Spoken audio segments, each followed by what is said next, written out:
Hello there, race fans. I'm Miles Miller. And I'm Kit Carson, and welcome back to the Inside Track, where we tell you everything you need to know to stay in the fast lane. Now, just to recap, Good Love's racing team took home the win for the Vroom 500 lawnmower race last week. And it looks like the teams are preparing to race dirt bikes. And we have a very special guest with us today, the best dirt bike racer in the world, Whitney Wheeler. I'm so excited. I'm her biggest fan. I've followed her career for years. She has literally never lost a single dirt bike race. May I introduce the one, the only Whitney Wheeler. Yay! Well, hello there, Kit and Miles. How do you do? Whitney, you seem so different than what I was expecting a dirt bike racing champion to look like. Oh, I do declare. I reckon you expected a rough and tough dirt bike girl. Well, here's a snapshot of me in my last race, looking as pretty as a magnolia in May. Whitney, how does it feel to be the best dirt bike racer of all time? If I were you, I would be letting the whole world know exactly who I was.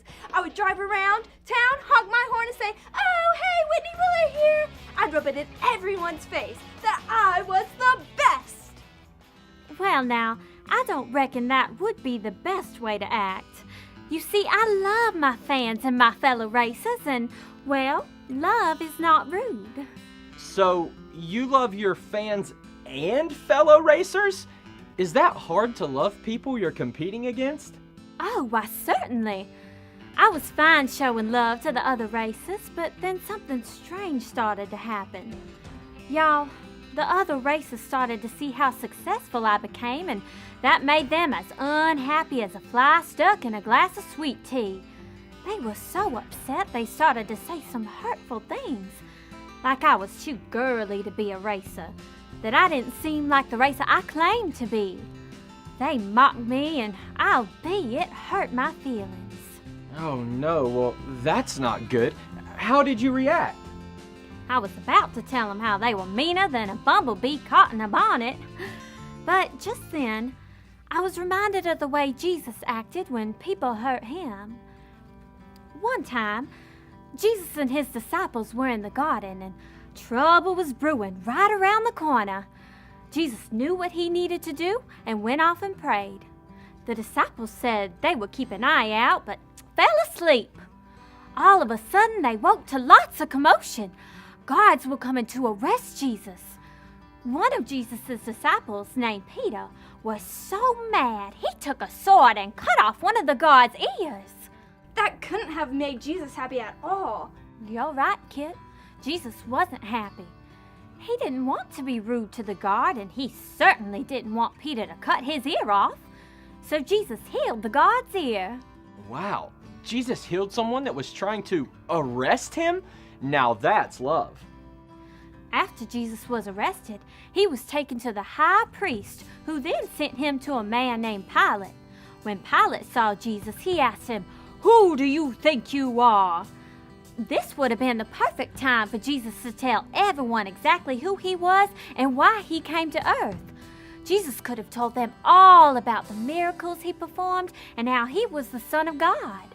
I can't believe they didn't know who Jesus was. He did so many great things.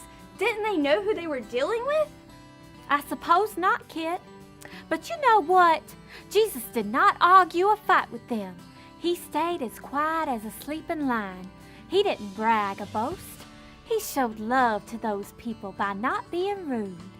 What happened next? Did Jesus escape? No, sir.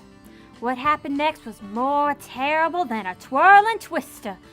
Pilate's guards hurt Jesus, but not just with their words. They spit on him and hit Jesus with their fists. Then they whipped him and yelled at him and called him names.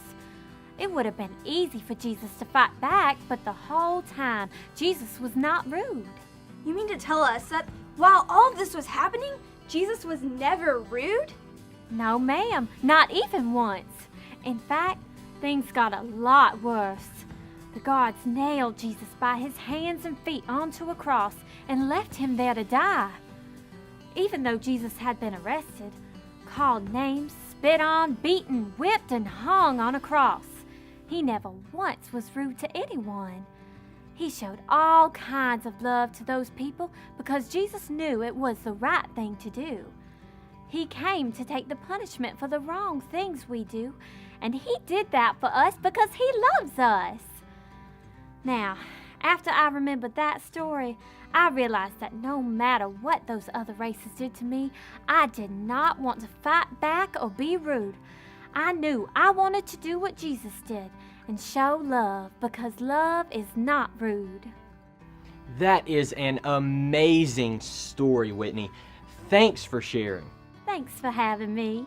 Next time, come to my house and I'll whip y'all up some sweet banana pudding. Bye, y'all. Wow, I know if someone as amazing and perfect as Jesus can show love by not being rude, I can do it too. That's right, Kit. We can all learn how to show love by not being rude. Well,